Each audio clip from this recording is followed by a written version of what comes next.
question? Ay, sir muna. Okay, sir, you're recognized po. Good afternoon, everyone.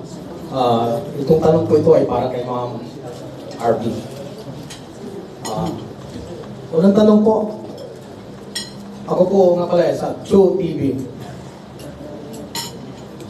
Unang tanong po, Ma'am, ano po ang pinakamahalagang hakbang na dapat gawin ng mga kumpanya upang mamanatili ang kaligtasan at kalusugan ng kanilang mga magagawa? May isang tanong pa po, pangalawa ng tanong po. Paano po makakatulong ang bawat empleyado upang maging mas ligtas at mas malusog ang kanilang lugar ng trabaho? Salamat po. Sir, salamat po sa tanong. Pero siya po ang sasagot. Sige po. Kasi po sa kanyang trabaho. Salamat po, sir. Trabaho mo yan. Thank you, sir. Thank you. Salamat, sir. Salamat, Bertie. Muna, sir, requirement po, no, ng bawat lugar ng paggawa, regardless of the size, regardless of the nature of hazards, ay dapat magsabit sa DOLE ng tinatawag na occupational safety program.